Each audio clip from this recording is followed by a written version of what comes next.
Tiany Schuster is fresh off of her second trip to the Wrangler National Finals Rodeo and then turns right back around, wins the average in the year end at Texas Circuit Finals over New Year's.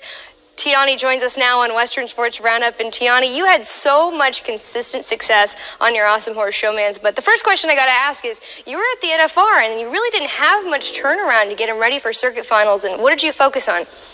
Letting him sleep. That's his favorite thing to do. We call him the baby sloth because he lays down and he's really slow and he'll eat laying down. So he got really a lot of rest and he took advantage of it. I want to talk about this pin that they have at circuit finals. You've had so much success there in the past as well. You've won it 3 times of the 4 trips that you have been there. What does he love so much about this setup?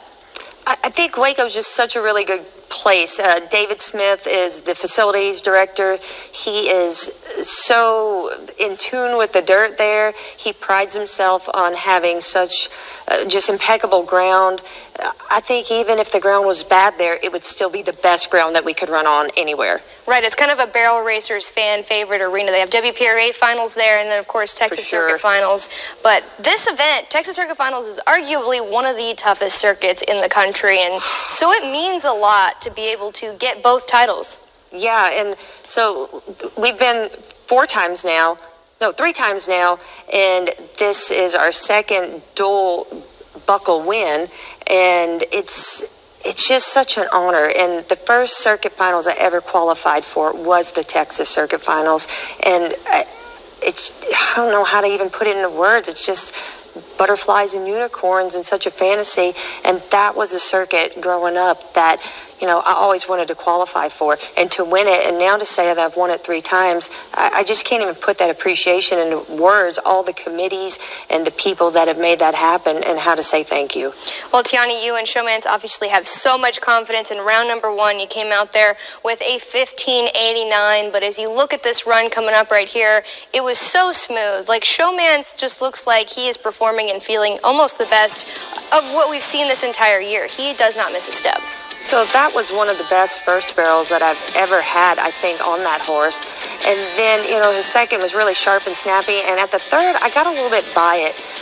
As we were talking earlier, I mentioned that I've been struggling a little bit with some vertigo. And this horse is just such an honest and solid horse. And right here at the third, I went, hey, hey, hey, 3 times because he was just waiting on me, and my depth perception was a little bit late. But he came right back when I asked him and got us there. That first barrel, though, in the second round, this is round number 2, you were at 15.71, even a little bit faster, and they almost look identical. Third, maybe a little bit snappier in the second round, and that shows in the time. But he's very honest and true on all 3 barrels. And that's what is special about Showmance. You know, he's just so solid, and you can see right here. Yeah, you can see how much he gets on his hind end and really gets around the barrel. But I know we like to talk about how great Showmance is. You have to pull quite a move right there with that leg lift. It's definitely a partnership. Oh, Sandy Guatney, she's always fussing at me to quit picking up my leg and put my foot into him.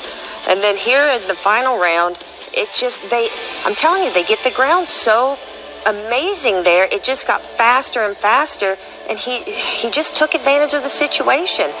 And in the first round, I was first out. The second round, I was last out. And in the third round, I was right in the middle.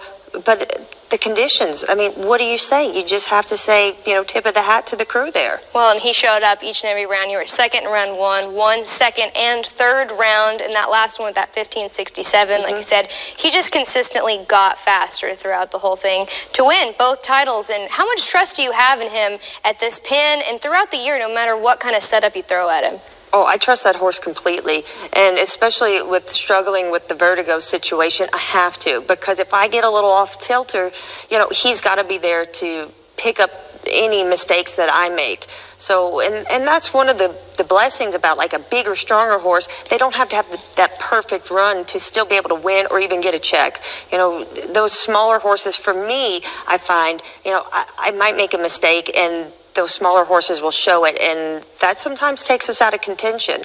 And I love a smaller horse because they're really fun to ride, and Dash to Jones was a smaller horse, and that was probably one of the fastest horses that still could get it done. So you have to find that special horse that can find a way to win, not find a way to lose, and that's the thing about Showmance. Yeah, Showmance is incredibly special, but something really neat about him, if you've never seen Showmance in person, I think people are sometimes taken aback by how large he is. The fact that he is so large, he runs so hard, but he can still turn like a little horse. Well, the thing about him is if you ever watch him warm up, it makes him look even bigger because his head is way up here and his tail is way up here. And I know during the NFR there was a couple times people made comments, oh, we just really liked to watch Showmance warm up. And he's totally in control and a little bit out of control. But that's what lets him to be a winner, because I can let him feel that he's the alpha. And if that's where he needs to be in control, hey, I let him be the boss at that moment and do whatever he feels that he needs to do. You guys are such a fun team to watch. Tiani, congratulations on honestly a great year. Your second trip to the Wrangler NFR and now your average and year-end title at Texas Circuit Finals. Well, thanks. We can't wait to see what you get done in 2021 as we look to Odessa. I know you're going to be running there in slack, so you can keep an eye out for Tiany Schuster in slack in Odessa on Monday, and she's joining us here on Western Sports Roundup. But when we come back on the show, we're going to talk about your WSR Kubota headlines of the day.